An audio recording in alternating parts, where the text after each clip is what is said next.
The world must prepare for a potential coronavirus pandemic. That's the warning from the head of the World Health Organization. Over the past few hours, fresh cases have been confirmed in countries around the globe. The number of cases worldwide of the new coronavirus is now more than 80,000 across 36 countries. China has 77,658 confirmed cases and an additional 2,824 suspected ones. But significant clusters have developed in South Korea, Japan and Iran. South Korea plans to test 200,000 members of a religious sect at the centre of the outbreak there. Well, 11 people have now died from the virus in the country, and the number of confirmed infections is close to 1,000. In the last hour, Iran's deputy health minister has tested positive for the virus. In Europe, Austria and Croatia have reported their first cases. From Italy, Japan and Singapore, our correspondents have the very latest. Let's begin with our correspondent Bethany Bell in Italy, the scene of the continent's largest outbreak.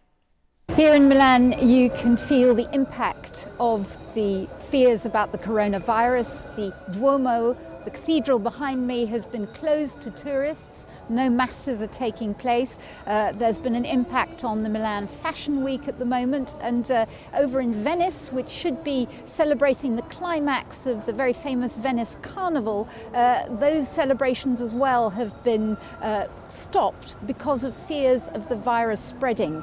A cluster of towns in Lombardy and also a couple in Veneto involving about 50,000 people have been quarantined, and this is an area where they had a spike in the number of cases. The authorities are hoping that if they can try and keep people from moving out of those towns, they may try and be able to halt the spread of this disease. Meanwhile, though, it seems to be spreading to other countries in Europe. Just over the border in Austria, officials have confirmed the first 2 cases we understand to have been occurred in Austria itself, 2 people in the state of Tyrol. This is something which certainly here in Italy is creating a great deal of concern. We've just come from the area close to the quarantine zones. People there are nervous.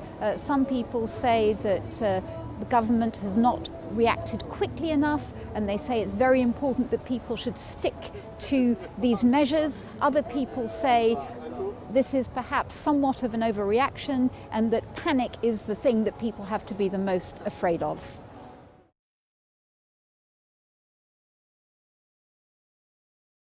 Well, the authorities here are growing increasingly concerned about a rising number of cases.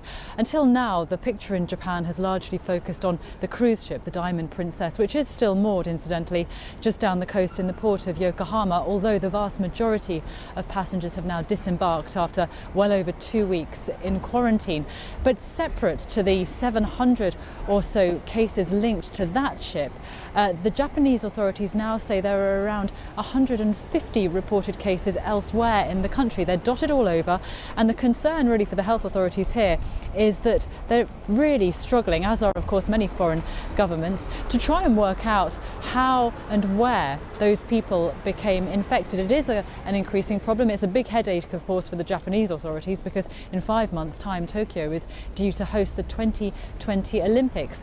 At the moment, the health ministry here has said that it's too early to start talking about cancellations, but they are concerned, and they are now saying that the next couple of weeks will be crucial as to whether the outbreak here can be contained. And of course they're looking over the water at South Korea, at a situation which the South Korean president this morning described as very grave indeed. He of course was visiting the southern city of Daegu, which is at the epicenter of the outbreak there. So as I say, a lot of alarm here in Tokyo. You'll notice people wandering around on the street behind me, most of them starting to wear face masks now after the Japanese government announced today guidelines for people who are starting to feel ill, telling them they should stay at home, trying to close schools if an infection is revealed there, and really I think gearing up for the preliminary stages of trying to control what they fear could be a much bigger outbreak.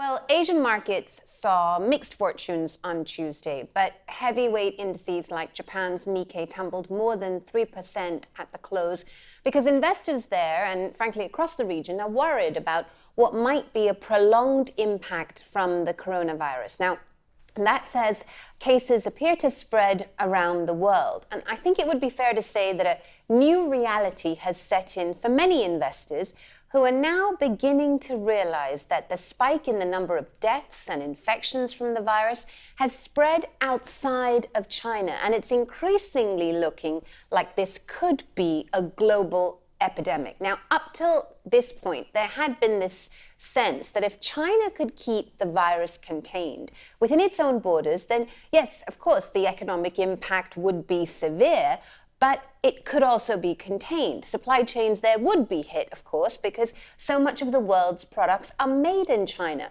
But most analysts that I talked to had said, look, this will be a short-term blip, and the expectation was that when China gets back to work, then things should begin to recover. But now, and here's the worry, that with cases popping up elsewhere and containment measures, including quarantines, are starting to be put in place, that means people aren't leaving their homes, they're not heading to the shops, so consumption, visitor arrivals, all of that could be affected. Those concerns are adding to the nervousness of many Asian investors who are already very worried about this illness, which is why we saw some sharp falls in markets on major indices in the region this Tuesday. With Krishma Vaswani ending that update from our correspondents around the world. Well, over in South Korea, President Moon Jae-in has been visiting the city of Daegu. Now, of course, that is where more than half the country's confirmed cases have been found. He advised residents there to stay indoors, but he did promise to avoid the restrictions that China had imposed on its epicenter of the coronavirus, Wuhan. The situation is very grave, and therefore the declaration of a special disaster zone is not enough. What's important is time and speed.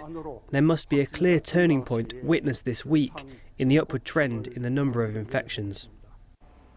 Well, let's talk now to our correspondent Laura Bicker, who is in Daegu, the centre of the outbreak in South Korea. And a reassurance there, Laura, but it's difficult, isn't it? Because, of course, there are a huge number of people who could potentially have the virus. I've been here for 3 to 4 days now, and all I've heard is staff trying to reassure me that they're trying to get this outbreak under control. But today is the first day where I've heard medics kind of look at me and go, we're not sure we can do that. The reason is because this is becoming far more widespread. Now, when the president arrived just this afternoon, he went to thank medics. He said that they'd been doing a tough job. But just as he was doing so, not only were there a number of protesters outside shouting at him to save Daegu, a letter from a leading doctor in the region asked him for more medics. He made a plea for the 5,700 doctors in the region to come to the hospitals treating coronavirus patients to try to help them. Now, the reason is, he says that many of his staff are being put in quarantine after becoming infected or at least coming near an infected patient. And he said that his staff were passing out with exhaustion. So there is a clear need for more medics to help. Secondly, when it comes to the spread of this, yes, around half of those infected belong to one secretive sect known as the Shincheonji Church of Jesus. The race is now on to find all of these people, but there are other areas of concern. A Korean Air cabin crew member now has the virus. Another mega church, which is based in Seoul, the world's largest Presbyterian church, 2 of its number now have the virus. There are certain areas and pockets, including the military, where 13 soldiers have it in different provinces. So while these cases keep propping up, it means that the authorities here have to keep tracing them and trying to find out where the outbreak source is. OK, Laura Bickett, thank you very much indeed.